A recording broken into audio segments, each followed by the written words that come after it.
everybody. Good afternoon or good morning, depending on where you are. As you know from the publicity that NCALL and Spark have been doing, and probably other resources, January is Stalking Awareness Month. The Stalking Prevention Awareness and Resource Center and the National Clearinghouse on Abuse in Later Life would like to welcome you to this webinar called Stalking and Older Adults, an Overview. There we go. My name is Ann Lotch. I am the Justice System Coordinator at the National Clearinghouse on Abuse in Later Life. I have been with NCALL since 2016. In my role, I think I've interacted with many of you. I'm responsible for providing leadership within the criminal justice system on enhancing safety and the quality of life of older victims and survivors of abuse. I also provide training and technical assistance on justice system issues and create training materials and curricula on justice system responses to abuse in later life.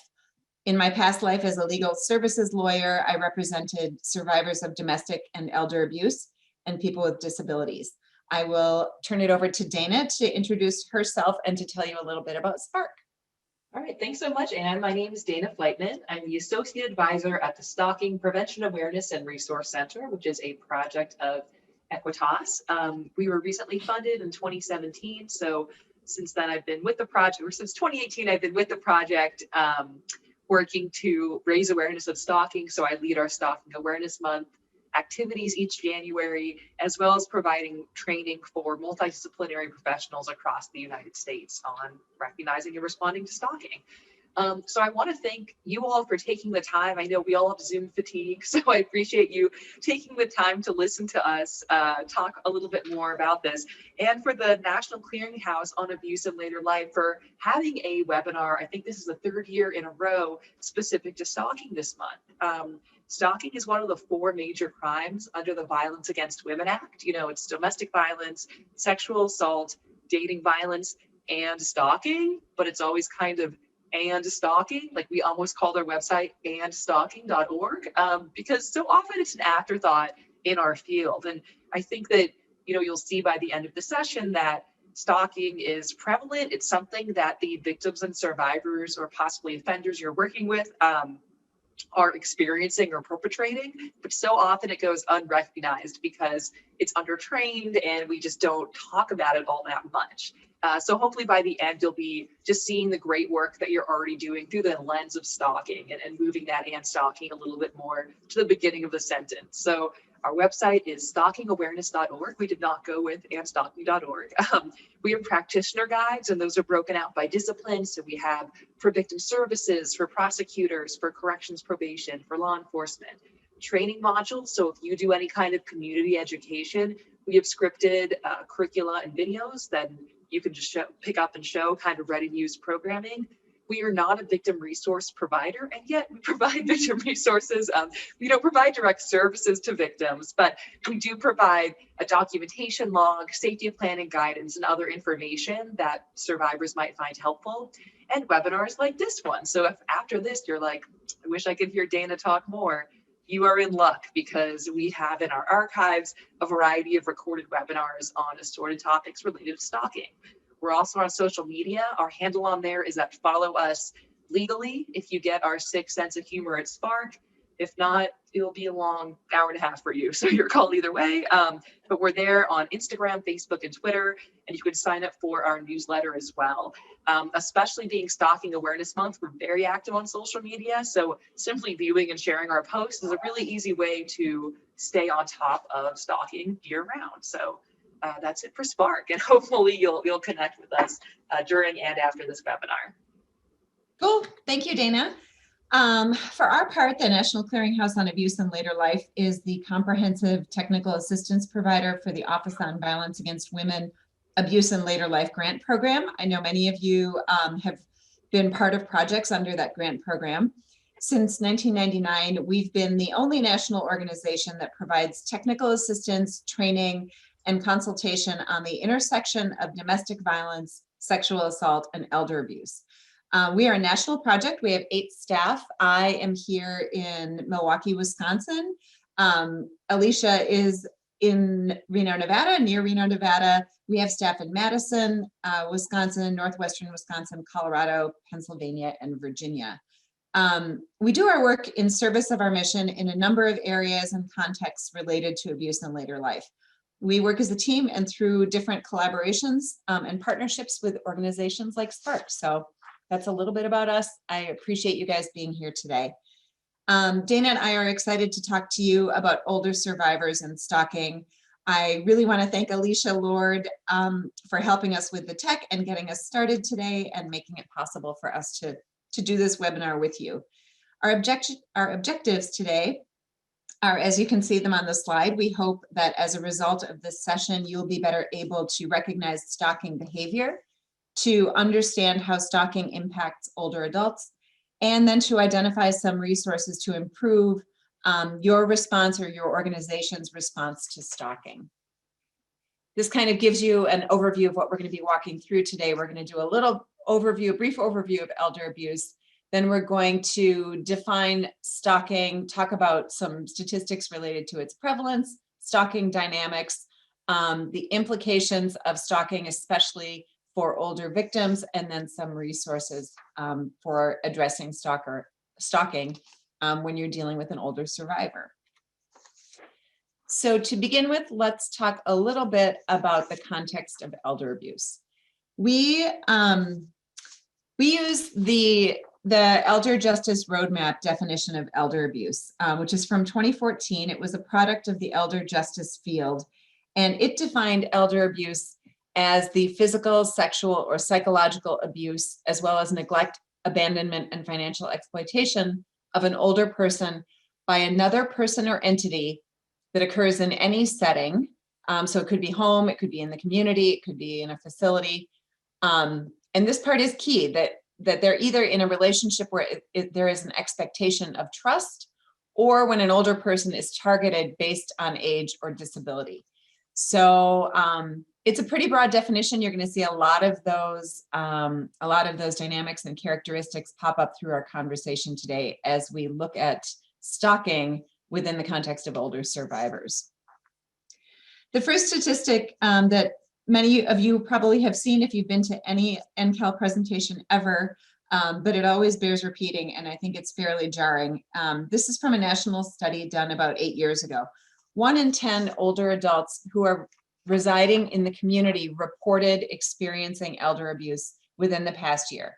Now that number is especially striking because it only includes people who had the economic or physical or psychological resources to report that abuse was occurring. So that doesn't include people who are unwilling or unable to report that abuse on their own. It means that they had a phone, that they were able to pick up the phone and talk to a safe person, or that they knew that they needed to reach out for help.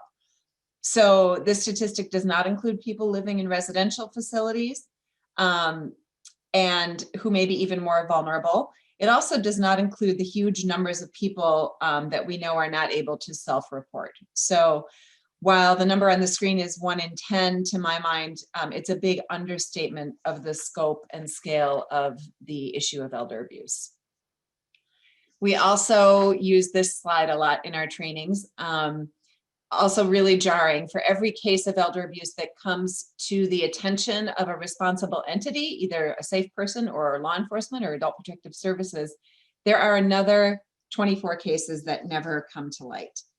So again, what this indicates is a significant underestimation of the scope and scale of elder abuse. And I think it also indicates the importance of being able to work effectively with older victims and the importance of creating a welcoming, accessible system that will allow older people to know that help is available and to feel comfortable accessing that help. So to really talk about the issue of victimization of older adults as it relates to stalking, I think that starting with a video and centering the voice of an actual survivor is probably a great place to start. So let's do that. We're going to hear from a survivor named Velva. Velva was an 86-year-old survivor, and she's going to be talking about her experience with stalking. Alicia, before I start the video, do you want to say anything about their sound, or should it all be good? We should be good. If you guys have any issues and you can't hear the sound, just let me know in the chat and I'll work with you separately. Okay, so let's hear from Velva. Over the course of 9 months, 86-year-old Velva Norenberg was stalked, but local law enforcement was not able to identify a pattern of stalking. My house has been robbed and robbed and robbed. My things have been taken and moved, and he seemed to enjoy being in my house when I was there. He used his trusty screwdriver and pried out the lock. My back door looks like a beaver had chewed it. After he quit breaking in, he'd just come in the yard and watch me through the window. Maybe rattle a doorknob before he left to let me know he was there. Until the last time he broke in, he tapped on the glass. Law enforcement repeatedly responded to Velva's home for the robberies, but the items stolen were of little value. Panty girdles, hand lotion. First he started in on the pantyhose and panty girdles. He took 3 panty girdles, and I'd say at least 15 or 20 pair of pantyhose. That nothing of value was taken from Velva's house, that windows weren't broken, although the door jambs were just chewed up by the screwdriver. I think there was discounting the impact of the crime, and Velva was very calm, and I think that her behavior was a bit different from what people expect from victims. It's easy to not take it seriously, to say, oh, it's just pantyhose, it's a sort of a silly thing. The items taken were sexual in nature, and let's face it, we have a whole history of believing that the peeping Tom is something almost to be laughed at. The phone calls Velva received, sometimes 10 or more in one day, were of a sexual nature as well. He was always so in love with me, he was coming over. Well, now, I definitely am not in love with some young man. I don't care how much he loves me.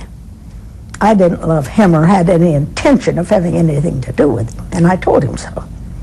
But he would call, oh, lady, you've got the most beautiful body. I think her home became a far less safe place for her. He asked me if I was still sexually active. Okay, I did that. And how long since I'd had intercourse. I figured that was none of his business, and I didn't want to listen anymore, so I hung up. It may be somewhat amusing to hear an 87-year-old woman say, he said he wanted to make love to me. But when you put that in context and you think about the man behind those words and the kind of danger that he could pose to anybody, it makes you creepy. Your privacy is invaded. Somebody thinks he knows more about you than you do. I don't like that. this defendant in 1983 had been convicted for assault with intent to rape with an elderly person in the same area. Law enforcement response to the danger was delayed by the inability to recognize the calls and harassment as the felony crime of stalking. As is common, this was partly due to the fact that different officers responded each time. It wasn't until the 9th response by law enforcement that somebody finally put it together that this was a pattern of behavior. Her age was against her. People tend to discount what an older woman is saying. They didn't rush off. They were very polite and very nice. But as I say, it was an incident and it was over. Really listen to your victim. Don't go into the situation with preconceived notions or some idea of a quick fix, because usually there isn't one. But your role as a law enforcement officer is so crucial in dealing with this problem. I got a feeling that they really were trying to help me, but they helped me through the incident, but there was no follow-through. After several times, I even wrote a report and mailed it to the police department saying how many times I'd been entered, what had been taken. And I think Velva's log that she kept every time there was an attempted break-in or phone calls or anything really was a visual representation that somebody could look at and say, this is a pattern of behavior. We're dealing with more than a single incident. a young police officer handed me his card, and then he said, I think this should be turned over to some special division for investigation. Although no one knew the stalker's identity, the police investigator tracked down a suspect who had been convicted of similar crimes in the past.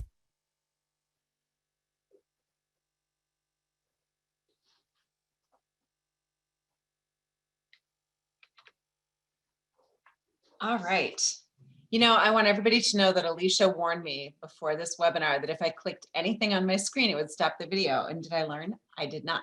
So what's highlighted for me in this video is that for 9 months, Velva was stalked, and she did everything right? She did everything that she needed to do to get help.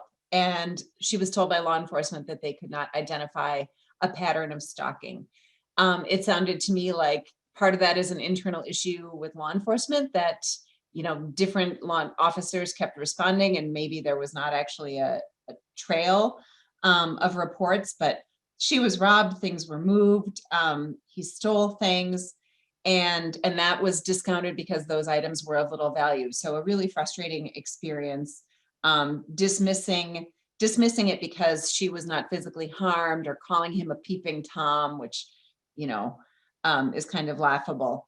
So she was unsafe and didn't, you know, it was a very frustrating situation. I know that we've watched this video before, and it always strikes me that it's kind of a classic. This has all the classic hallmarks of somebody who is being stopped, and it took a very, very long time for her to get help. So I'm happy that somebody finally believed her and was able to help her follow up and have it properly investigated.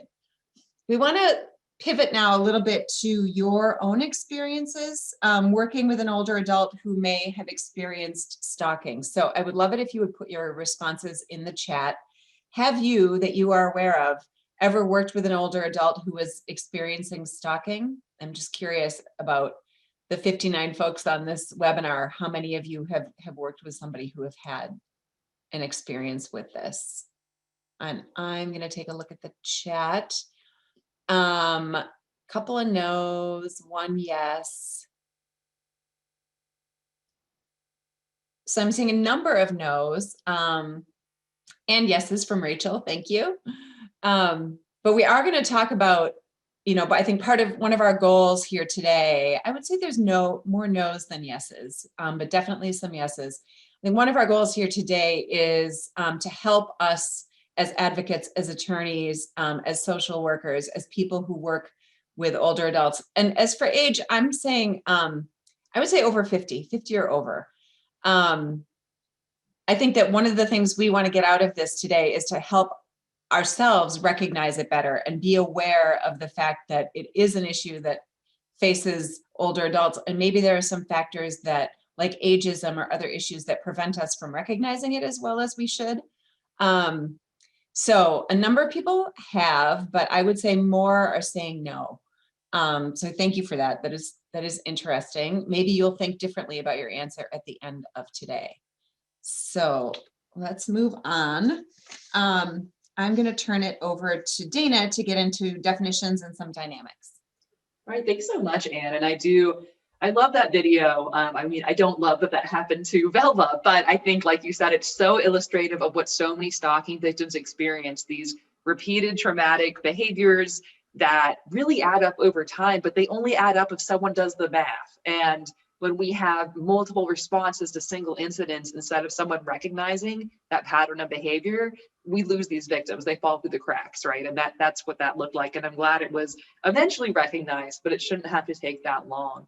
So when we're talking about stalking, you know, why? I mean, you're already doing great work with victims and survivors. So why learn about stalking besides, okay, NCALL put together this webinar, Stalking Awareness Month, I need to see you use, whatever it might be. Well, stalking is really important to understand. It is criminal, it is traumatic, and it is dangerous. So stalking is criminal. It is a crime in all 50 states. And sorry, Anne and I are collaborating here. So if you could go to the next slide, Anne. Thanks. It's a crime at the federal level. in all 50 states, the District of Columbia, and US territories, on tribal lands, and in the military justice system. It might be a misdemeanor or a felony, depending on the jurisdiction and the situation, but it is a crime across the board.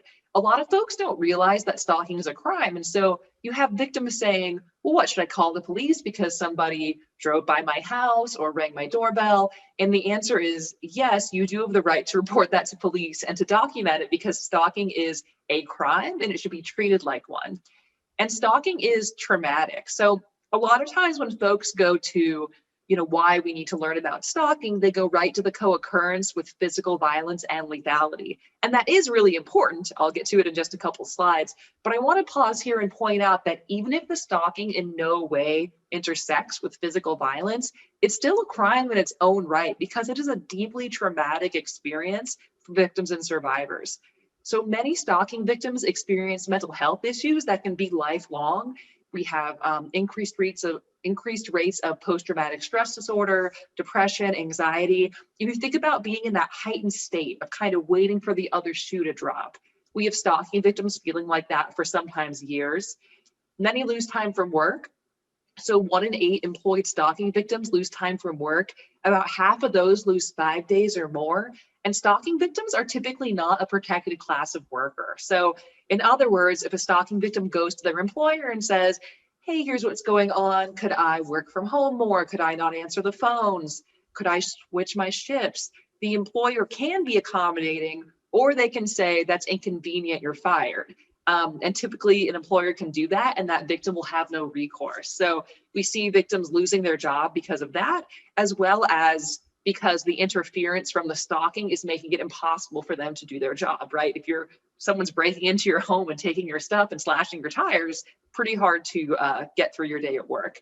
And quite a few relocate. So this really shocked me when I learned this, that 1 in 7 stalking victims move. So think about how annoying it is to move when you want to move, right? Even if it's all a good, exciting thing, still to pack up your things and get the movers and get your family and get everything together. It's expensive, it's stressful. We have 1 in 7 stalking victims making that decision because of their victimization. So I think that goes to show how consuming and traumatic this can be. And it's dangerous. So stalking often co-occurs with physical assault and sexual violence, including rape. 1 in 5 stalkers use weapons to threaten or to directly harm their victims. And in 76% of intimate partner femicides, so that's murder of a female partner by a male partner, in 76% of completed and 85% of attempted, there was stalking the year prior to that murder or attempted murder. And yet so often these stalking behaviors are dismissed as, oh, it's just calling, it's just annoying, it's just texting. In fact, this wonderful researcher we work with went so far as to say that stalking is homicide in slow motion. It is these sometimes small, sometimes large behaviors adding up and escalating over time, not always directly in a straight line, right? But over time escalating to the point of violence, physical violence, sexual violence, and or homicide. The good news, though, is that stalking is one of the few crimes that gives us that opportunity to intervene early, because if we take stalking seriously, if we identify it early on for the crime and the dangerous behavior that it is, we can identify it and intervene to prevent trauma, violence, and possibly even death, right? And again, I'm not saying every stalking case escalates to the point of homicide. Of course it doesn't. But what I do see far too often is intimate partner, especially homicide or kidnapping or violence, and then we look backwards and see this long history of stalking. What we want to do is identify that stalking early, recognize that it's criminal, traumatic, dangerous, and prevent anything else from happening, right? And so when we don't do that, we lose victims. We don't want to look backwards, we want to look forwards. Excellent. And yet it's really underreported. And so I'll hand it back over to Anne to talk about reporting for older victims especially. Cool, thank you, Dana. Those statistics are always jarring to me every time I read them. So I want to talk a little bit about reporting of stalking by victims. Fewer than half of stalking victims report the issue to the police. We want to talk about why that might be. What barriers are they facing when it comes to reporting stalking? And if you have ideas, let's take a minute and have you guys put some of those in the chat. Why might an older victim be hesitant to report that they are a victim of stalking? Can you think of any reasons? And I'll give it a minute so you guys can type some responses. So shame, that's a good one. Embarrassment, I think that's common with all forms of elder abuse. You know, how I'm letting this happen to me. There's some sort of internalized blaming. You know, I'm embarrassed. Good. Stigma, afraid they won't be believed. I think that is a huge one. Somebody else saying they don't know that they are being stalked. Good, excellent. I think Dana's going to have more to say about that as well. Fear of being told that they're making stuff up, or fear of family thinking that they need to be in a facility, right? Is it as an older, we know that one of the reasons that generally older victims don't report abuse is they may feel like, you know, they may be threatened, or they may worry that if I look like I can't take care of myself, is somebody going to put me in a facility? So I think that's huge, really good. Pride.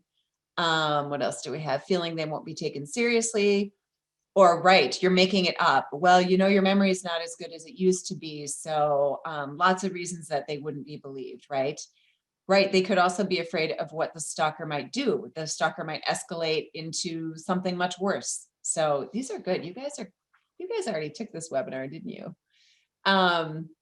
Yes, and another reason that people don't report all kinds of abuse is the perpetrator might be somebody that they care about, and they may want the behavior to stop, but they may still care about that person, right? They might not want to get them into trouble. That's really, really good. They may feel, Anna, hey Anna, they may feel that they don't have evidence or proof. That's a really good one. So excellent. You guys are really good at this. Let's talk more. You guys, I think, hit on many of these reasons for non-disclosure. They may also be minimizing or uncertain if they may not know what stalking is, right? I remember I mentioned this last year. I told my mom that I was doing a webinar on stalking, and she went right to like, well, that's not an issue for older people. And then we kind of talked through it, and she realized that she knew people where she lives that had been victims of stalking, but it sort of didn't connect the dots, or she didn't get all the way to labeling it as stalking. So the victim may be minimizing it, or they may be uncertain about whether or not the behaviors that are going on really qualify as stalking. It could be that they did report to somebody, but they didn't have a satisfying response. Look what happened to Velva. She did what I would tell someone to do. She called the police over and over again. She documented everything. It still did not get her satisfaction in a timely way. Another reason for non-disclosure could be isolation. We know that is extremely common, way too common with older people in this country, but they may not have the means or the ability to report it at all. So I think this is really, really good. Let's take a look at a couple of others. We talked about fear of loss of independence. They may, think if I complain, something's going to happen to me and I'm going to lose my home, or I'm going to get put in a nursing home, and I don't want that. We talked about whether the offender might be a family member or someone they care about.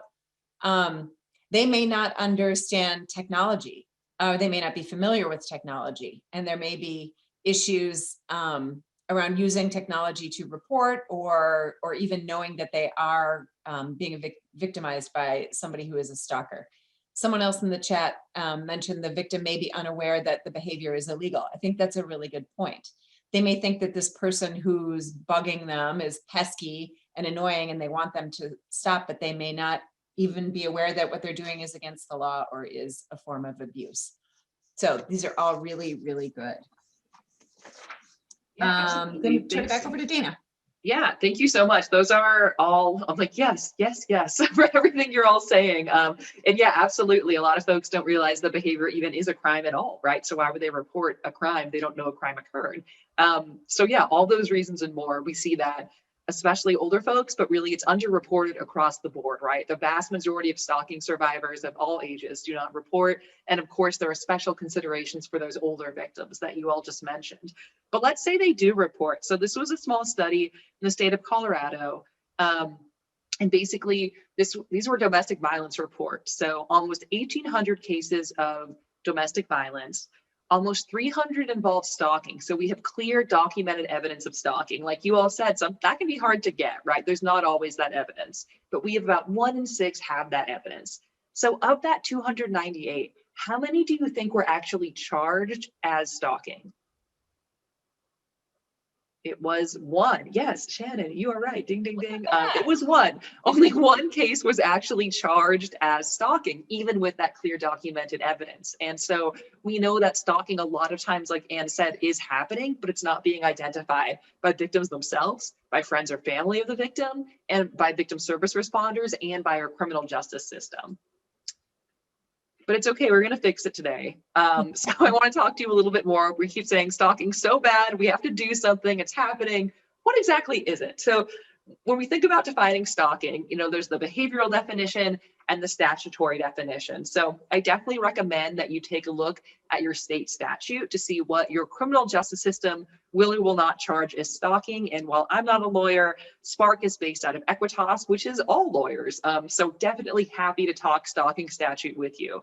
But today I want to focus on the behavioral definition, which really gives us a sense of what stalking really looks like and what stalking really is. So even if you're from a state with a really, say, strict stalking statute where that you may not be able to take that particular criminal justice avenue as frequently, we still want to identify the behavior for victim safety, right? And so we're going to start with that.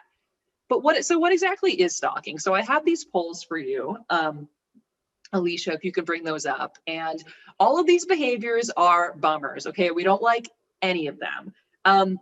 But which ones of them are stalking? It could be some of them, all of them, none of them. So you have to choose yes or no. I'm very mean. I won't let you say it depends. So if you could go ahead and vote. The first one, the staff member hides a camera in the women's locker room to watch the women undress. Does that sound like stalking to you? An ex-partner spreading vicious rumors about their former partner on social media. Could that be stalking? And lastly, this terrible supervisor asking her employee personal questions, making fun of him in meetings, emails at odd hours, being verbally abusive. Is that stalking? So I guess, Alicia, I think I'm not seeing the back end of this. So whenever you feel like you've gotten a good number of responses, you can share the data with us all. We'll give you just a few more seconds. We still have the responses coming in.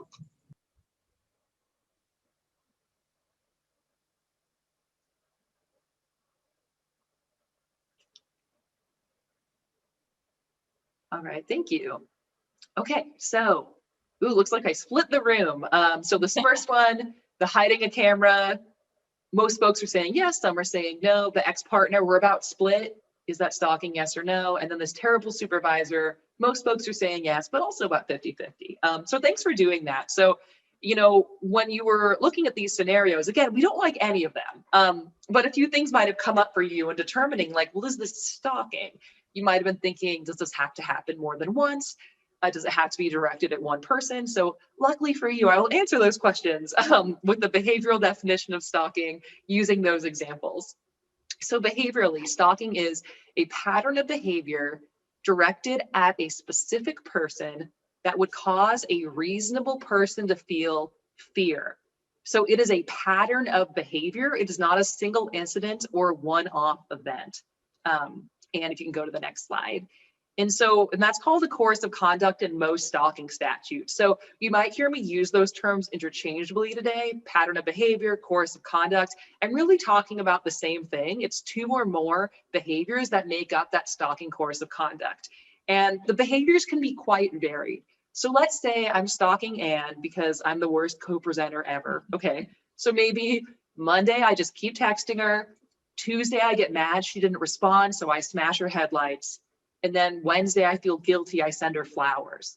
All of those are stalking behaviors. Even though it's not illegal to text somebody or to send gifts, those behaviors can become criminal in the context of a stalking case. And so a lot of times stalkers are doing both. They're committing acts that are criminal on their own, like that property damage, and combining with those that are not. So it's really the context that makes it stalking, and that criminalizes those behaviors. So it's a pattern of behavior that's 2 or more, and it's directed at a specific person. So if you think about that first scenario where someone hides a camera in the locker room, that might still be criminal. If that's all they did, and of course I don't say that to minimize it, but if it's one act, it's probably not stalking, because we would need to have them do 2 or more things. And because it wasn't directed at a specific person, it was for whoever happened to be in that locker room. Now it could become stalking. Let's say that offender then followed a specific woman into that locker room, right? So tracked them, figured out when they'd go, and then followed them in there with the camera. Or let's say that stalker, or that offender, identified women from the locker room and then found them on social media and contacted them and said, you better XYZ or I'll distribute these photos. Okay, it could become stalking, absolutely. But just that act of, that sort of peeping Tom kind of thing. Again, it might still be a crime, but I'm not trying to minimize it, but it's not necessarily stalking because it's only one action and it's not directed at a specific person. With that specific person, though, we do see what we call target dispersion, which is maybe, an offender stalking, say, an ex-partner. That ex-partner starts dating someone new. Okay, so now the stalker's targeting their ex, the ex's new partner, and it's very common for a stalker to also reach out to a victim's family, friends, colleagues, other family members. I mean, certainly a lot of folks can be involved and even considered co-victimized in a stalking case, but we still see that as directed at a specific person because that offender is trying to get to that victim and they might use other people to do it. So we still see that as directed at a specific person. And it would cause a reasonable person to feel fear. So fear is really critical in stalking, and it's really what separates stalking from a crime it's often confused with, which is harassment. So you think of that third scenario with this terrible supervisor. If my supervisor is emailing me at 3 a.m. and then yelling at me, calling me names in front of the staff at 9 a.m. for not answering, like, she's terrible. And I'm probably going to feel very angry, annoyed, frustrated. And harassment can be quite serious. I'm not trying to minimize it, but it's not necessarily scary. But then let's say that supervisor starts following me home. She texts me a picture of myself walking my dog saying, why are you doing that instead of working? She starts messaging my husband. I don't know how she even got his number. Okay, now I'm scared, right? Because to me, I'm thinking, how far will this go? How much will this escalate? This person is really, really trying to get to me however they can. And so harassment can be part of a stalking course of conduct or become stalking, but they're a little bit different in that it's really that fear piece that makes stalking stalking. And I hear this misused all the time. I'll read an article that says, like, she got 60 death threats. It was extreme harassment. Well, I don't know about you, but when I get my death threats, I'm not just annoyed, right? I'm scared. And so if it's probably scary, it's probably stalking. And it's not just a semantic difference because from a criminal justice perspective, often stalking is a higher charge. Stalking has also, from a victim safety perspective, stalking has its own risks associated that harassment doesn't always. And so we definitely want to identify it as stalking, what it is, and not mislabel it. But fear is tough, right? Fear is very contextual and personal. So for example, this was a case, this woman called the police. She was hysterical. And all she would say was, there's a cup of coffee in my car. So understandably, the police are not like sending out the SWAT team. They're kind of like, you prefer tea? Like, what is your problem? Eventually, she calmed down enough and said, he's here. So it turned out this was a stalker who had also abused this woman. She had relocated, address confidentiality, the whole thing, really thought she'd covered her tracks, did not think this offender knew where she was. She leaves to go to work that morning. She gets in her car. There's a cup of coffee with his old nickname for her on it. So I can't see you, but typically when I tell that story in person, people go like, ugh, right? Because it's really scary when we know the whole story. But if all we see is the cup of coffee, we're like, what's the big deal? That sounds great. I wish my car came with coffee, right? We have no idea what's so scary. And so that context is critical in stalking cases. It's really everything in stalking cases because a lot of times what's scary to the victim may not seem scary to you as the responder. And so what we want to do is ask those questions, right? So if you go to the next slide, Anne. Oh, no, I lied to you. Sorry. You could say on that other slide, sorry. So, we want to ask those questions because those behaviors often have specific meanings only understood between the victim and the offender. The classic example is an offender saying something like, I'll send you roses the day I kill you. right? So the victim receives roses, is terrified. Everyone around the victim is saying, oh, how lovely. So if you're not sure why a victim is reacting with fear and it seems disproportional to you, ask them. Ask, what message did that send to you? What about that was scary to you? Can you tell me the backstory behind that? Because there is no better risk assessment than a victim's own fear. In other words, if a victim's afraid, there's probably a good reason. So if you're not sure what the deal is, ask them, of course, respectfully, to tell you more about that, because what's the scariest to them is probably very personal and contextual and may not make sense to you. But is it fear? So when a stalking victim reaches out to you, they're probably not going to say, like, hi, I'm experiencing a course of conduct directed at me, a specific person, that would cause a reasonable person to feel fear. I believe you call that stalking, right? If they do, please tell me. I'll be like, oh, our awareness month is so good. They probably won't do that though, right? They're probably going to say something more along the lines of, my ex has gotten weird. My neighbor's harassing me. Someone at the gym is being creepy. My nephew's made things awkward lately, right? And so it's up to us as responders to be thinking, could this really be fear and could this really be stalking? Because we know that often fear is masked by other emotions. We don't necessarily love to admit when we are scared. And also, of course, victims respond to trauma differently. Some might be really angry. Some might be laughing about the whole thing. Some might have no affect at all. I know in the Velva story, they said she was very calm. And so that in some ways may responders think, oh, she can't be that upset. So they may not be presenting as fearful. So one good thing to do is ask victims, if you're trying to assess how scary is this to the victim, what have they changed as a result of the stalking behavior? Because I've had victims say, well, I'm not scared, but I changed my routes to and from work and I left a picture of them with the front desk security, just in case. Well, to me, it's not to call that victim out or anything, but that's not something you do when someone's kind of annoying you, right? To me, that does indicate a level of fear or at least emotional distress. And so that can be helpful to ask them about that. Also realize that, and you said this earlier around why many victims don't report, that minimization is very likely. And so, for instance, I talked to a law enforcement officer who is working regularly with a stalking victim. And the officer said they got a call from this victim and the victim was in a great mood and said, today's going to be a good day. He's only driven by my house 8 times. And the law enforcement officer was like, what are you talking about? That's terrible news. It's 9 a.m. And the victim said, yeah, but usually by this point, he's driven by like 25 times. So I think today is going to be kind of a low-key day. And so it's not that that victim's unreasonable, right? It's that that victim was responding to the repeated trauma by normalizing what to most folks would be really scary. And so that's where behaviorally that reasonable person standard is actually quite helpful, because even if a victim is not coming at you saying, I feel fear, if you listen to what's going on and you think, that would be pretty scary, that might still be fear and it still might be stalking. They probably just won't lead with that when they're talking to you. Stalking is an extremely prevalent crime, and we know it's underreported, right? But still, even if we take this at its value, which is it's a very high threshold for defining stalking and all the underreporting issues, more than 1 in 6 women and 1 in 17 men experience stalking in their lifetimes. And we know that stalking happens to people of all gender identities. So I want to mention that up front. We just don't have great national data on it. So this is the best available national data, and this is the spectrum it uses. So that's why I'm repeating it to you that way. So if you think about domestic violence, that impacts around 1 in 4 women.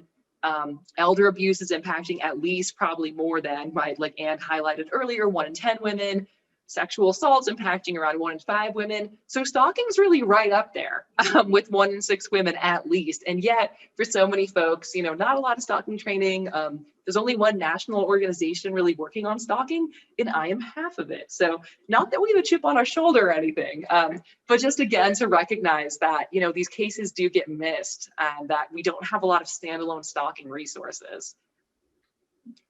So again, people of all genders can perpetrate or be victims of stalking. We know that women are more likely than men to experience it, and the majority of victims report that the offender is male. So over 80% of the time overall, female victims report the offender's male, and that's even higher for stalkers over age 60. Over 87% of those being stalked by someone who's over age 60 says the offender is male. It's also true about half the time for male victims, though. About half the time, men are being stalked by other men. So outside of an LGBT context, why is that happening? Well, a great deal of it is that target dispersion that I mentioned earlier, where maybe it's an ex stalking, an ex-husband stalking their ex-wife's new partner, for example. And I'd add too that we know stalking happens in the LGBT community, and through small studies, it looks like the rates might be higher than in the general population, similar to domestic violence and sexual violence. We also don't have a great national study on that, but we certainly know that it happens there too. So when I look for images of stalking, which I do because I'm fun, okay, this is the kind of stuff I get. So you get a lot of these sort of hoodies, strangers, alleyways, lurking. I like this one near the middle left who's wearing a mask and a hoodie and behind the computer, but did not cover their webcam. So, you get the idea, these sort of lurking strangers. And I'm sure it will not surprise you all with the work that you do to know the vast majority of the time, in reality, the victim knows the offender knows the victim, right? I don't expect you all to be surprised by that at all. But when I'm talking about stalking outside of our field, because I'm fun at parties and stuff, people are shocked by this, because when most people think about stalking, they think about celebrities. They're thinking the Kardashians, they're thinking Taylor Swift. And indeed, our first stalking law in America was in response to a celebrity stalker case. It was Rebecca Schaeffer's murder in the 90s that led California to pass the first stalking law. And so that's not wrong, but it is a bit incomplete. And it's a myth that most people are stalked by somebody they don't know. And so it also accounts for some of the underreporting, because we have folks saying, well, that's not stalking. That's just my ex, they're just having a hard time getting over things. When that's actually the most likely person to engage in that stalking behavior. So about half the time overall, you can go to the next slide, Anne. Thanks. About half the time, it's a current or former intimate partner who is engaging in the stalking behavior. It's also very likely to be an acquaintance, especially for male victims. It's almost as likely to be an acquaintance as a former or current intimate partner. It can be a stranger, though it's relatively rare. About 16% of the time overall, it is a stranger stalker. It might be a family member or a person of authority, like a supervisor in some capacity or something like that.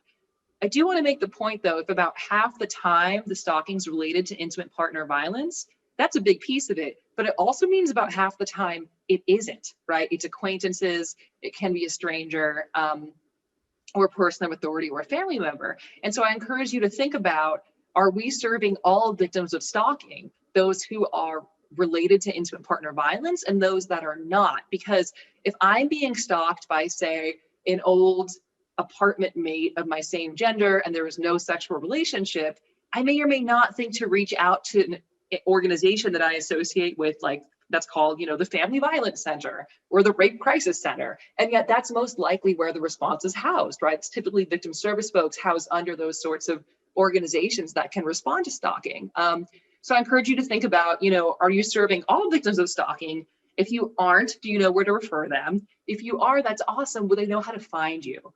Is the word stalking on your website? Do you share stalking stories throughout the year, the same way that you share cases of intimate partner violence? And so we have a checklist on our website of questions like that to think through the response.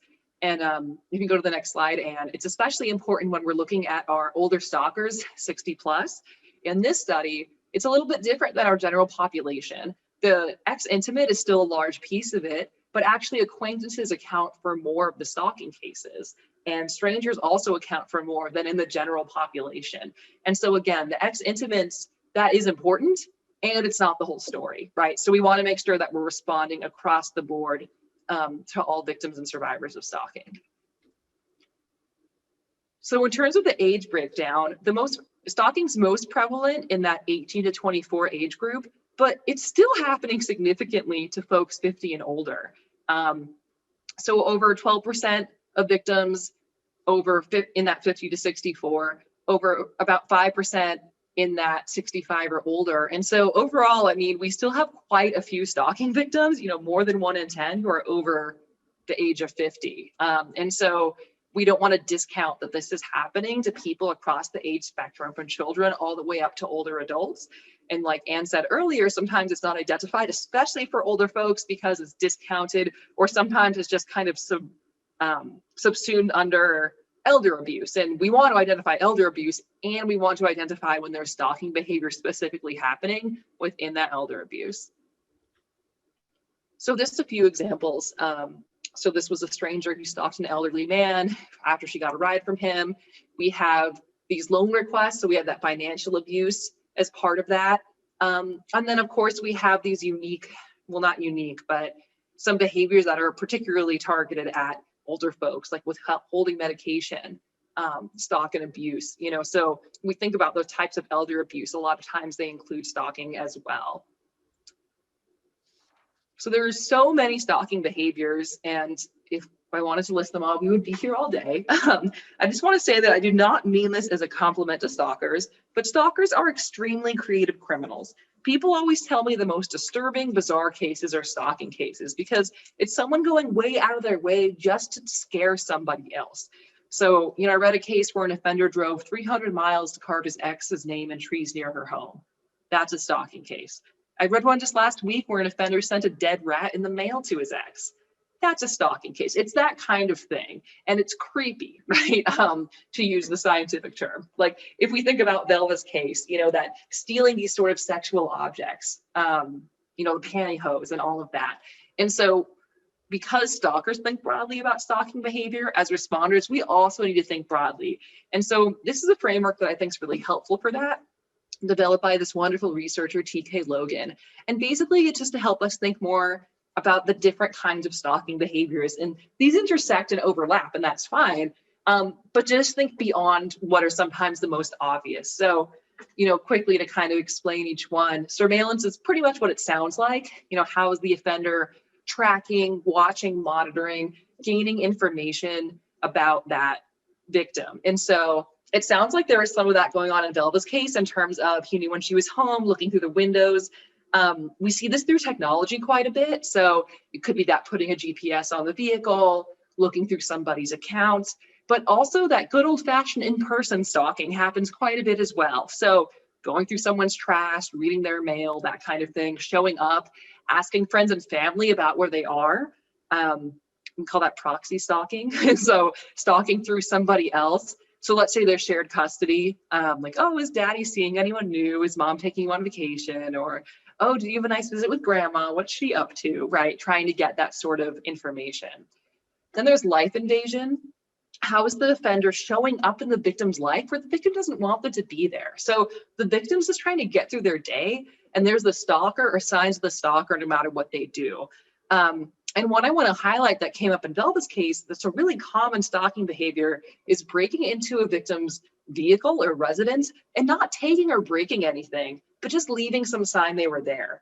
So in his case, he took items of minor value, but even just, you know, taking some hand lotion or leaving, let's say, a can of soda that offender used to always drink, that the victim associates with the offender, or leaving the TV on a channel they used to always watch together, removing a lamp that they one time argued about where it should go.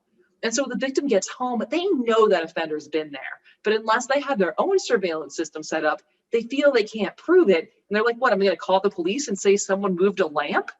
Someone took my hand lotion? You know, I'm gonna sound crazy. And offenders know that. That's why they engage in this behavior. That's really intimidating, but hard to prove. And you heard that in Velva's case, there are no smashed windows, right? And yet there's these bizarre things going on in the home that she's accurately identifying. So if a victim ever says to you, I know it sounds crazy, but that's actually a red flag. Oh, this could be a stalking case.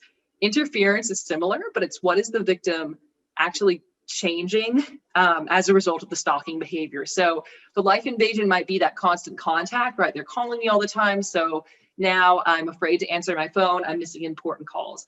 They send me 100 emails at work. I am doing a bad job at work because I can't sort through all their emails to get to what I actually have to get to. It could be through that property damage, right? Like they slashed my tires. Now I can't get to work, or I can't visit my family or whatever it might be. We also see a lot of spreading rumors and public humiliation. So if you remember way back when I started talking a while ago, there were those 3 scenarios, and the middle one was, you know, an ex-partner repeatedly spreads vicious rumors about their partner on social media. Is that stalking? Yes or no? And you all were split about 50-50. Of course, it would depend, right? But a lot of times rumors and humiliation are a common form of stalking behavior, because they're trying to discredit that victim and engage in controlling behavior that shows their power over that victim. So for example, you might be thinking like, well, people gossip. I mean, so spreading rumors, what does that really look like? I read a case where an offender photoshopped the victim's face onto nude and pornographic images, wrote a bunch of rumors about what she liked sexually, and then distributed that flyer everywhere in her living community and in her workplace. And so you could see where that's really interfering and invasive, right? And intimidating, because of course that victim might be afraid of actual physical harm because their picture and contact information was there. But also, what is that victim's reputation in the community? How can they go down to the mailbox and feel safe and feel like they can have normal interactions with people? How are they going to get a promotion at work when we know, oh, they've been involved in some weird stuff, right? So that kind of interference. Also financial sabotage, and of course, financial abuse is common in elder abuse cases. If you just think about all the accounts we have online, and if someone who really hated you got into them, we see that sort of interference as well. And last but not least, intimidation. So I think you can see how just about all these behaviors are intimidating contextually, but of course we do see those direct threats as well. That I will harm you, I will harm your pets, I will harm your family members. Threats to harm oneself, we know, are really intimidating for the victim, as well as that symbolic violence, a crushed soda can, a smashed window, something like that. So again, not an exhaustive list, and feel free in the chat to add if you've worked with any stalking victims and what kind of cases you've seen come up. These are some of the most common. So, the unwanted contact, spreading rumors, following or spying. But again, they can be quite varied. Most stalkers who stalk in person are also stalking online and vice versa. So they're not just in person, they're not just online, they're doing both. And most are engaging in multiple stalking tactics. So if you can go to the next slide, Anne. Thank you.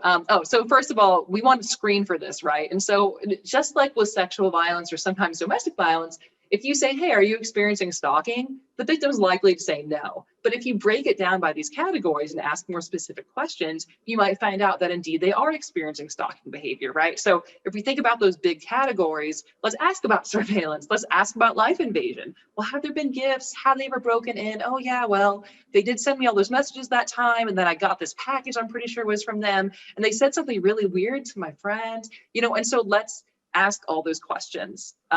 And so these are just a few to sort of start with. Most are using more than one means of approach.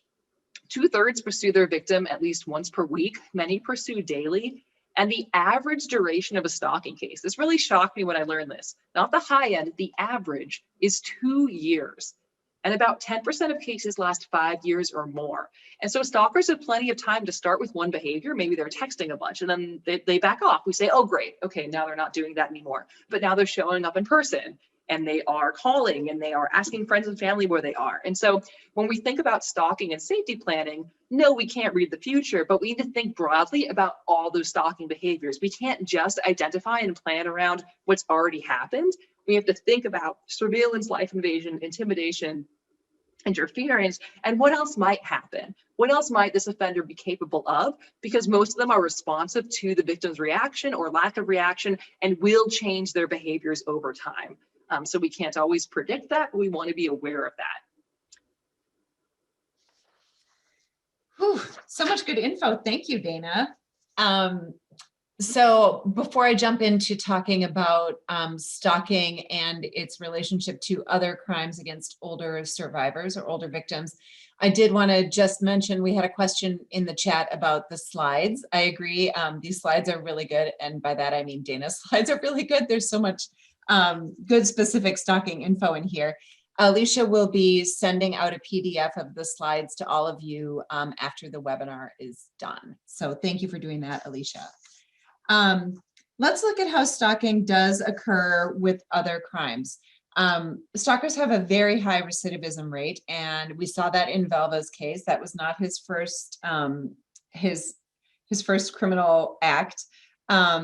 They frequently violate orders of protection. So that kind of, it makes sense, right? If somebody has boundary issues like this, or if somebody is doing this sort of obsessive these patterns of behavior, they're probably not going to be put off by a protection order.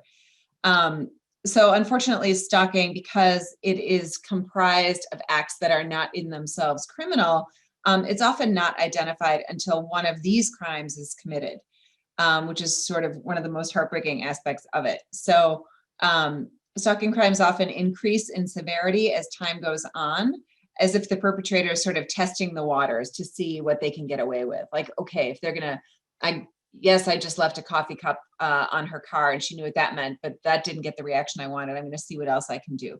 So they may start with something smaller, even with these other crimes like trespassing or theft, and then work up to something that could be much, much more violent. So you guys can read through the list yourself, but all of these are crimes that will often intersect with the crime of stalking. I would add two things, Anne, that not only are the crimes not taken seriously until they get to that point, but also when you're thinking about other crimes, if you're working with criminal justice, encourage them to think broadly, because sometimes we'll hear them say there's nothing I can do, but a lot of minor weird things are also misdemeanors. So, you know, harassing phone calls, misidentifying yourself on the phone, that's a crime in a lot of states. And so if you have that 1 week and the next week you have, say, loitering outside the victim's residence, according to me, you have a stalking case, right? You have 2 or more things that have happened that would cause a reasonable person to feel fear. Now, I understand I'm not your judge and that you are working in different states with different statutes, but I encourage you to think about both these major crimes and seeing, is stalking co-occurring, as well as looking at some of those more minor crimes and saying, can we get this documented, report, can we hold the offender accountable for it? And if we have 2 or more, can we add a stalking charge on here? And so definitely be creative looking at your criminal code as well. I think that's great advice. I know that I can speak for Wisconsin because that's where I am. We have a harassment injunction, which in my mind, the language, what you need to prove to obtain a harassment injunction, the language is almost the definition of stalking. It's a pattern of behavior that would cause a reasonable person to feel fear. So it doesn't have to be an intimate partner. It takes you don't have to live together. It sort of takes the domestic violence aspect out of it and brings in that whole, like, these could be acts that are non-criminal in nature, but there is a pattern. It is targeted at this individual, and therefore an injunction is warranted. So yes, I would echo that. It was a really good idea to check not just your statutes for the crime of stalking, but also the requirements for different forms of protection orders in your jurisdiction. Yeah, absolutely. Want to talk about now stalking and interpersonal violence, or intimate partner violence. Many of you have seen the power and control wheel. NCALL adapted the Duluth model, which is the Domestic Violence Intervention Project's power and control wheel. Some years ago, we adapted it to apply to elder abuse. So just to sort of talk through what you're seeing here, the ring on the outside is the cycle of physical and sexual violence that is so prevalent in abuse, in elder abuse, in domestic violence. That wheel and that cycle is supported and is perpetuated by acts of emotional abuse and acts of psychological abuse and physical abuse. So you can see the pie pieces in this chart are some examples of things that that somebody may do in the context of abuse in later life to perpetuate that cycle of violence. They may be threatening the victim. They may target that victim's specific vulnerabilities. They may try to interfere with that individual's access to their own spiritual traditions or events. They may isolate them. They often use family members against them, using their own privilege to keep them isolated or to abuse them, or exploiting them financially. So all those actions tend to support the cycle. And at the center of that, you can see power and control. And it is no different with stalking. At the center of a stalker's, where, what motivates them is like any other abuser, and that is power and control. Is there anything else you want to say, Dana, about the power and control wheel specifically related to stalking? just to add that absolutely that power control, that's at the center of so many stalking cases, but that also when we look at this and the different kinds of abuse on the inside of the wheel, a lot of what we call emotional abuse or sometimes digital abuse or sometimes coercive control, if we really think about those behaviors that Anne just mentioned, like if somebody during, and so often in our field, you know, I hear people talk about, we're talking about intimate partner stalking, I'll hear folks talk about it this way, where they'll say, oh, you know, the offender was abusing the victim left, and then the abuser began stalking them. And that absolutely can happen. But let's take a step back and look at this wheel here. If during their relationship, the offender was exploiting them financially, threatening them, isolating them, using family members to make threats to them, you know, tracking where they went, asking friends and family where they were, that's stalking, right? It's what we might call emotional abuse or digital abuse, or might get subsumed under elder abuse, and it's stalking. It's both, and it can happen before, during, and or after a relationship. And so it can all be quite integrated, and yet often it's not called out as its own victimization. And so you go to the next slide, you'll see that about half the time stalking's happening during the relationship as well. And so it's not just something that starts when the relationship's over. It's often ingrained in the dynamics of that abusive relationship, like Anne pointed out. And we want to identify that because it's its own risk. Do you have any, did you want to add anything on this, Anne, before I go to the next? Nope, I think that sounds good. Okay, cool. And so we want to identify it because while all stalkers can be dangerous, absolutely, on average, intimate partner stalkers are our most dangerous stalkers. They're more likely to physically approach the victim in person, be interfering, insulting, and threatening, use weapons to threaten or harm, have their behaviors escalate quickly.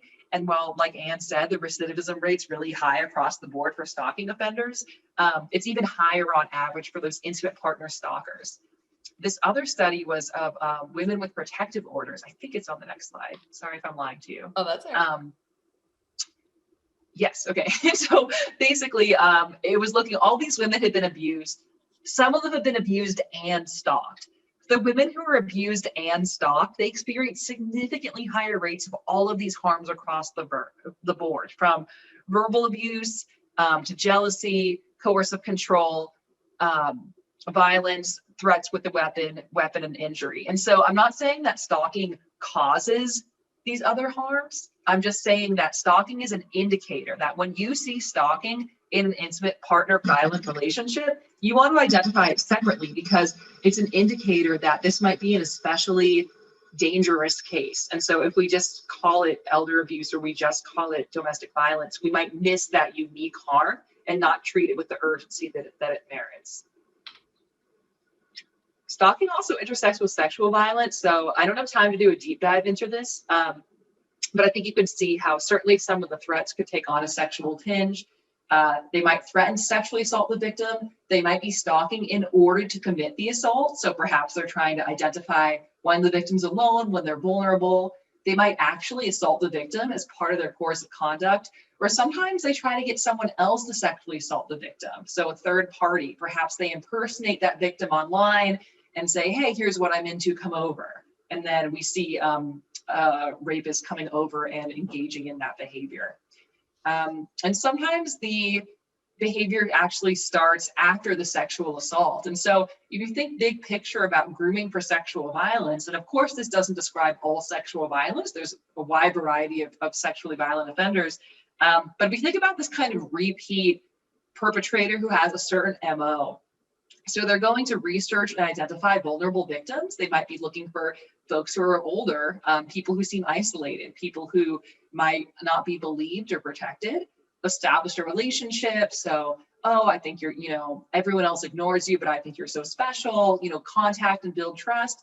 They're going to meet in person if they haven't already and isolate that victim, coerce them into a sexual act or acts, and then contact them after, either to say, thanks for a great time, or you better not tell anyone, or some conflation of the two. So if you think about that through the lens of stalking, is it a pattern of behavior? Yes. Is it directed at a specific person? Yes, they're choosing vulnerable victims. And would it cause a reasonable person to feel fear? Well, yeah, most of us are afraid of sexual violence. And you might be thinking, but when though? Because on day one, that victim might say, well, I wasn't afraid when this, younger, attractive person approached me. I was flattered. But now that I realize our entire relationship was a setup for the sexual assault, it's terrifying. And it all started with that time they waited for me at the community center. Okay, that could still be stalking because there's no statute that says when fear has to attach.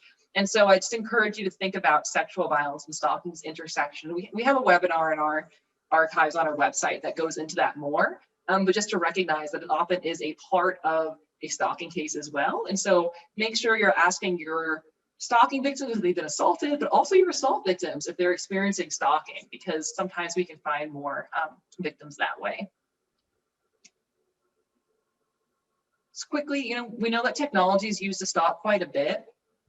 And I just want to point out that older folks are using technology as well. And of course, we think about younger seniors and older seniors, right? Somebody who's 65's use of technology might be quite different than someone who's 95's use of technology, and yet they all get kind of lumped into this one category. And so we do see that technology doesn't cause stalking, but it does enhance pretty much all of the behaviors that I mentioned earlier, right? It can enhance surveillance tactics. It can give people another avenue to watch somebody, to invade their life, to interfere, taking out money, hacking accounts, that kind of thing, and to threaten. And so most older adults have cell phones, almost half of a smartphone. The vast majority use the internet, and about a third use social media. And of course, I think we'll see the studies from 2017, so it's fairly recent, but I think every year, my guess would be that we're seeing more and more older adults accessing technology. And so make sure that when you're screening for those different behaviors that we're asking about their technology usage as well, and also educating ourselves on the use of technology to stalk, rather than assuming that that's not a part of their lives or a part of what might be used to engage in that stalking behavior.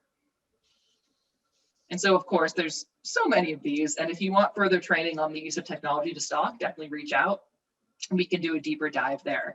But anything from just using it to contact, to hacking into accounts, to installing stalkerware or spyware or something like that, to controlling assistive technologies. Really, there's so many ways that technology can be used, or rather misused. There's a few warning signs if they know where the victim is, or if they know things that the victim never shared with them. And they only shared using different applications. And so it's important to ask victims what the offender knows and what they said and how. So for example, sometimes people hear about stalkerware, they assume everything's stalkerware. But if the offender's saying, hey, nice dress you're wearing today, okay, there must be a camera.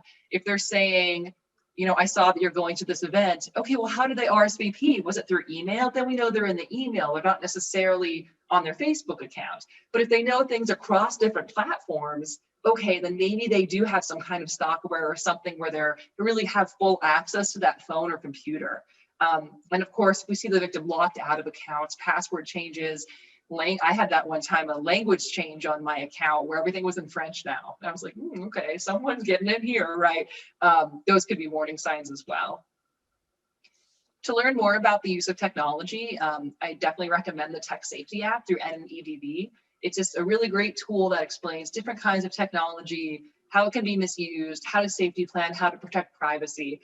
The only thing I want to add here is that, with a lot of times the advice given to stalking victims is to just stop using that technology. So you'll say, oh, they keep calling you, change your phone number. But let's play that out for a second. With everything you've learned about stalking today, if I'm stalking Anne and eventually I just keep calling her and eventually she's like, I'm so over Dana, I'm changing my phone number. So I get that like, oh, this number is no longer in service. Am I, the stalker, going to stop stalking Anne and become a productive member of society? No, I'm probably going to be angry and I might actually escalate my behavior because how dare she do that? And so stalkers are persistent. And so certainly we want victims to know about their use of technology, what information they're sharing, what privacy settings they can enhance. All of that is really great information to use, but it's not as easy as just block them on Facebook or just, change your number or something like that, because that's unlikely to stop the stalking behavior. Excellent. Thank you. The NNEDV resource is really, really excellent. Did I totally interrupt you, Dana? No, you're good. And I would encourage you guys to check that out. I would also invite you to take a look at a new resource that we put out at the end of 2020, which is a tech safety toolkit for specifically for older adults that is available in the resources section of our website, which is ncal.us. So take a look at those. Just a few notes about older stalkers. So there's basically one great study called Stalking and Age. And so we don't have tons of information about stalking behaviors and how they vary by age, but what you're hearing me tell you is based on that study. Sorry, I've got a loud dog in the back, so sorry about that, if you can hear him. So we have, stalkers paying to give X stitches. So that intimate partner stalking teams, stalking people younger than them. So we think about the wide variety of relationships that older adults might have. Unfortunately, all of those can become stalking relationships. So again, it's not just that intimate partner. There are a few facts not unique, but more prevalent among older stalkers. If you want to go to the next slide there, Anne. They're the least likely to target same-sex victims. And so about 10% do target same-sex victims, but most don't. And so they're the least likely. This study used 3 different age groups. So it was like younger adults, kind of middle-aged adults, then older adults. And their older adults, I believe, were 50 and up. They're most likely to actually injure victims, which I thought was interesting. And so again, I think too often those older stalking victims are not acknowledged for what they're experiencing, and the older stalker offenders might not be acknowledged as dangerous when they actually can be quite dangerous. And they're more likely than the other groups to target folks outside of their own age group, like younger acquaintances. So typically in that younger adult range, you're going to find folks stalking people about their same age. We might have older stalkers stalking people outside that group. And so just a few things to keep in mind in terms of how it relates to the general trends.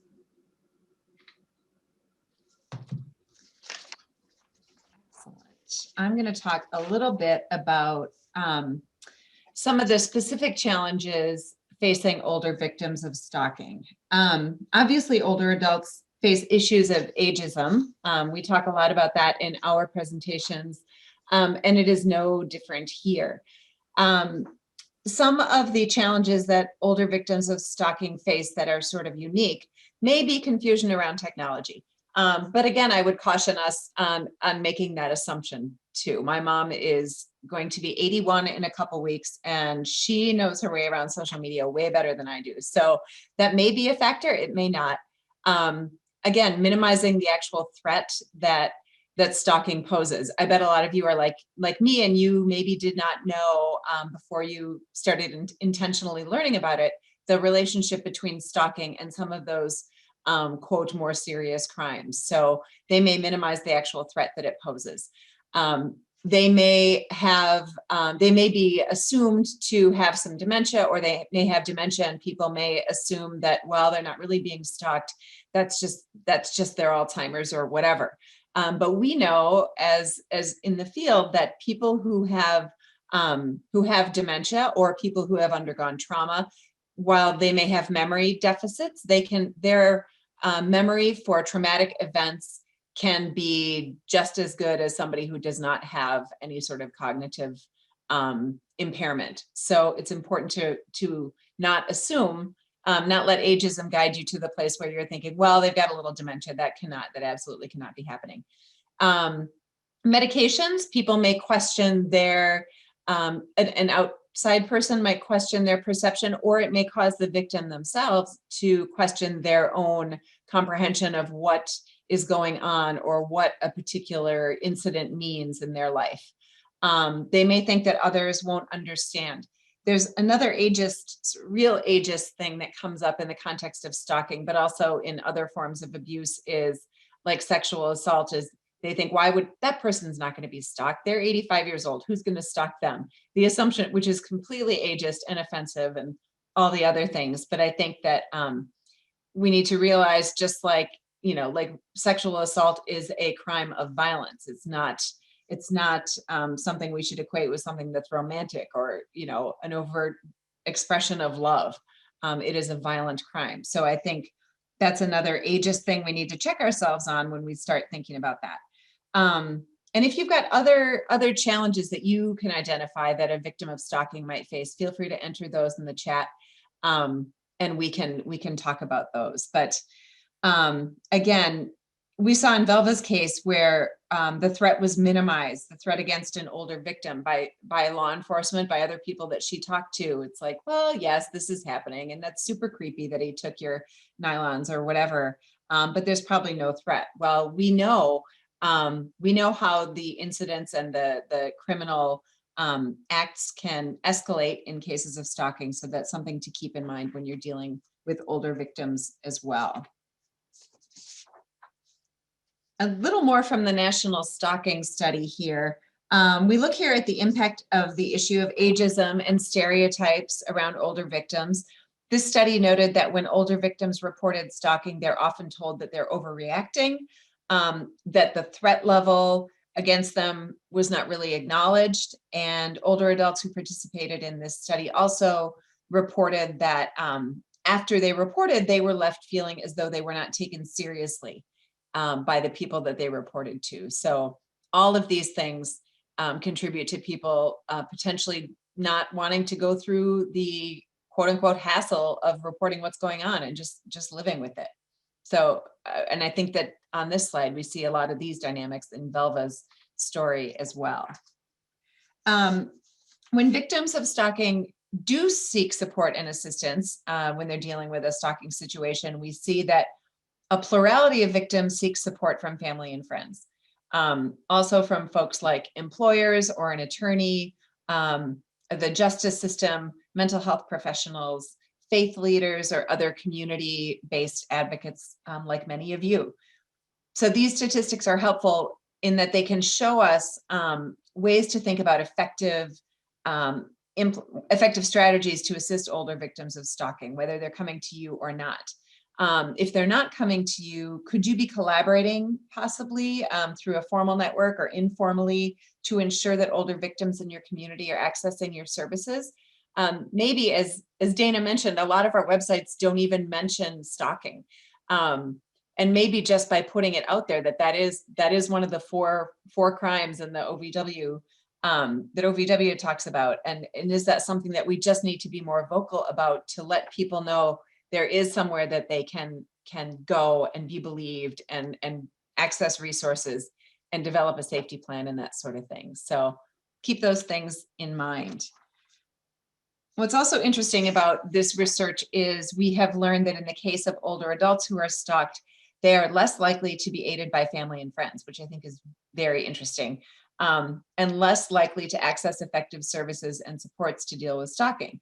So what this means is when older adults are seeking support, they're looking to their friends and family, as we would, and as other types of victims do. And in that effort, they are actually less likely than other subpopulations of victims to be helped by family and friends. They're less likely than other victims to access any supports at all. I think that is because we have this ageist stereotype that stalking is not something that happens to older victims, when in fact, now we know it's more than 1 in 10. So I think this information really speaks to the confounding impact of age in accessing effective services. Finally, in terms of the impact of stalking on older adults, I want to point out what we know about elder abuse victims, including victims of stalking in general. And that is that study after study and story after story that we hear from older survivors shows that the experience of abuse dramatically increases the rate of morbidity and mortality for older victims.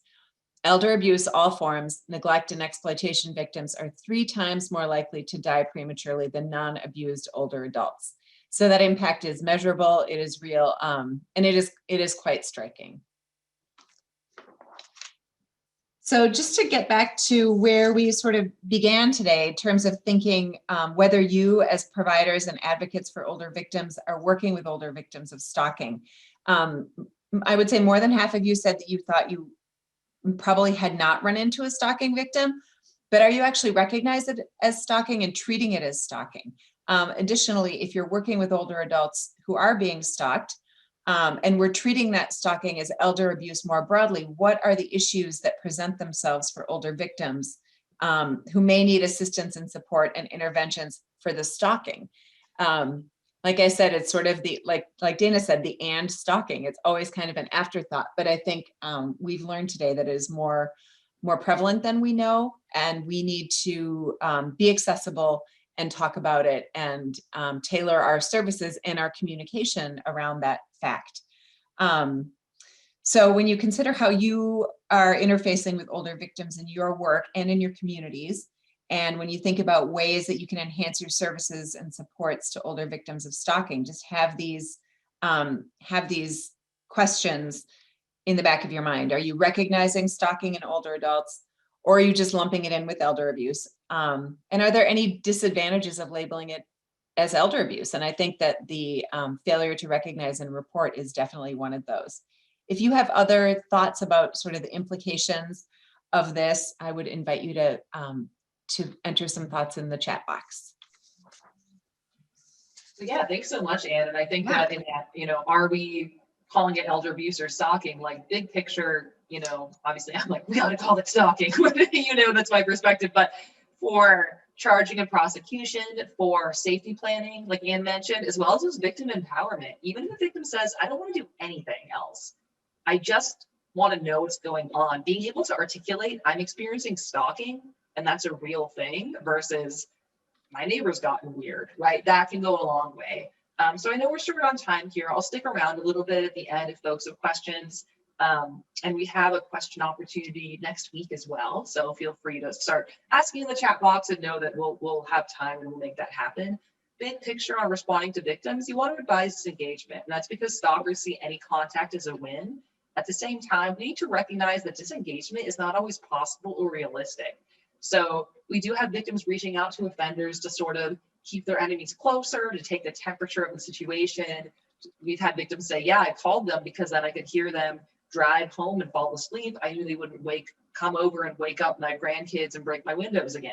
And so you want to advise disengagement because any contact's a win, and acknowledge that's not always possible or realistic. And so if you're in a jurisdiction where the protective order is automatically invalidated if a victim reaches out to an offender, definitely know that and educate the victim on that. But regardless, make sure it's an open dialogue, that it's not something that they're hiding from you. It's not a secret, right? They did something bad. And so you want to advise engagement and safety plan around reality that it's not always possible. You want to document, and they talked about that in Velva's case, that, well, she had documented things and that really helped. Absolutely. This is a log we have on our website in English and Spanish, and you can adapt it. Very succinct, because we often tell victims document, but we don't tell them how. So they end up writing like, it was a chilly January day, and we're like, oh no, we're not going to look at this. So date, time, what happened, where, a lot of jurisdictional issues in stalking cases. And we have law enforcement is not always communicating across county lines, right? So where did it happen? If there were witnesses, if police were called, report number and the officer name and badge number. That's not to get the officer in trouble or anything, but it is to help connect those dots, because the reality is that it can be a different officer every time, and the incident being reported that moment might sound a little bit minor. And so they may not care that this, especially older person, they might have bias against older people, and they're calling and saying, I got a weird gift. Okay, so that officer may not understand that this is the latest in a long course of conduct, right? And so this documentation log can help connect those dots. Of course, what we need is so much easier said than done. And that's coordination. And I know it's easy to pay lip service to that. It's much harder to actually do it. But the truth is, our system is not designed for stalking cases. It's designed to be incident-based. And Velva said that. They'd help me through this incident. But then what? And stalking just isn't like that. It is a often multi-year, multi-jurisdictional pattern of behaviors, including those that are criminal on their own and ones that are not. So we really need everyone involved here. We need our public awareness to increase so that victims identify if they or someone they love is being stalked. They take it seriously. They direct them to the appropriate services. We need our victim service providers to identify stalking as a unique victimization and safety plan appropriately. We need our law enforcement to charge it. We need our prosecutors to pick up that charge and argue it effectively. We need our courts to sentence it appropriately. And we need our parole and corrections folks to continue to hold that offender accountable and keep that victim safe. When any of that doesn't happen, we lose victims. And I know you don't want that happening in your community. And typically, when I read these cases about violence that were preceded by stalking, it's not that one person dropped the ball. It's not like, oh yeah, if that person had made that one phone call, this would have been fine. It's really a system failure because our system is not set up for these cases. And so whatever role you play, you need to be that person who will step up for a stalking victim and say, this is serious, this is urgent, this is criminal, traumatic, dangerous. I need to help this victim navigate through the system and help connect these dots, because if not you, then who, right? Like there's no one whose job it is to do this. So whatever role you play, it kind of has to be you. A couple tools that can help. This is a wonderful tool. I love it so much. Free, coercivecontrol.org helps assess the risks in stalking cases, creates a 3-page maximum narrative report. It's linked all over our website. You can just test it out. We also have a recorded webinar going through it with a sample case. So if you're worried about a victim, it only takes like 15 minutes. Just ask, I always say like, ask the right questions. Well, what are the right questions? They're here in this assessment. So definitely highly recommend. Follow-up resources from Spark. If you're working with a specific case and you're not sure how to best assist that victim or what kind of tech is being used, you can reach out to us. Also online resources, victim service resources, not in-person training so much these days, hopefully soon, knock on wood, but we do a whole lot of webinars and things like that. And National Stalking Awareness Month is January. So if you haven't been involved yet, it's not too late to start sharing our posts and make some noise about Stalking Awareness Month. So I hope that you will check out our website for the practitioner guides, other resources, and to connect with us on social media. Again, we post pretty frequently. It's a great way to just keep stalking on your radar year round. There's no national stalking hotline. The closest thing we have is Victim Connect. Please don't refer stalking victims to us because we'll just have to be nice and send them back to Victim Connect. So they're out of the National Center for Victims of Crime. They'll typically refer to a domestic violence shelter or a sexual assault response. And so if you're ever sharing the RAIN hotline, DV hotline, share Victim Connect as well. And if you're prosecuting or working with prosecutors, Equitas is great 24/7 free technical assistance. We can also co-train with them on justice issues around stalking. So really good one to check out. Cool. Thank you, Dana. And I just want to give a little plug for the OVW Abuse in Later Life Grant Program. Many of you are working on projects under that grant right now, but that project funds, and you can see they're all over the country. Oops, I think I skipped one. No, I didn't. So this project funds probably 8 to 10 individual grants each year. They're 3-year grants, and they are designed to get your community working together to better address abuse in later life. We are the technical assistance provider for that program. I cannot say enough of it. And about the programs, the grant's ability to make positive, sustainable change that benefits older victims and older people in your communities.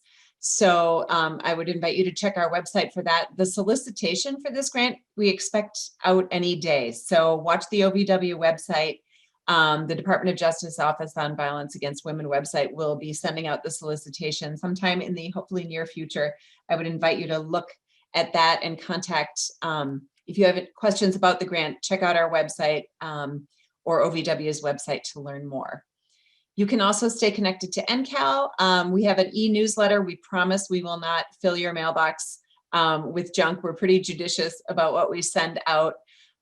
We also have a forum that we've started in the last year for trainers and educators. So if you are doing training around elder abuse or around any of the things that we've been talking about today, I think there's a lot of great resources there, and it's a forum where you can connect with other people who are doing the same kind of work and share ideas and resources and experiences. We are also on the socials. Please follow us as well. Additionally to the stuff I've already mentioned, on our website, you can find a number of awareness and outreach materials. We do World Elder Abuse Awareness Day on June 15th. We have a lot of materials that you can download and utilize in your work for that.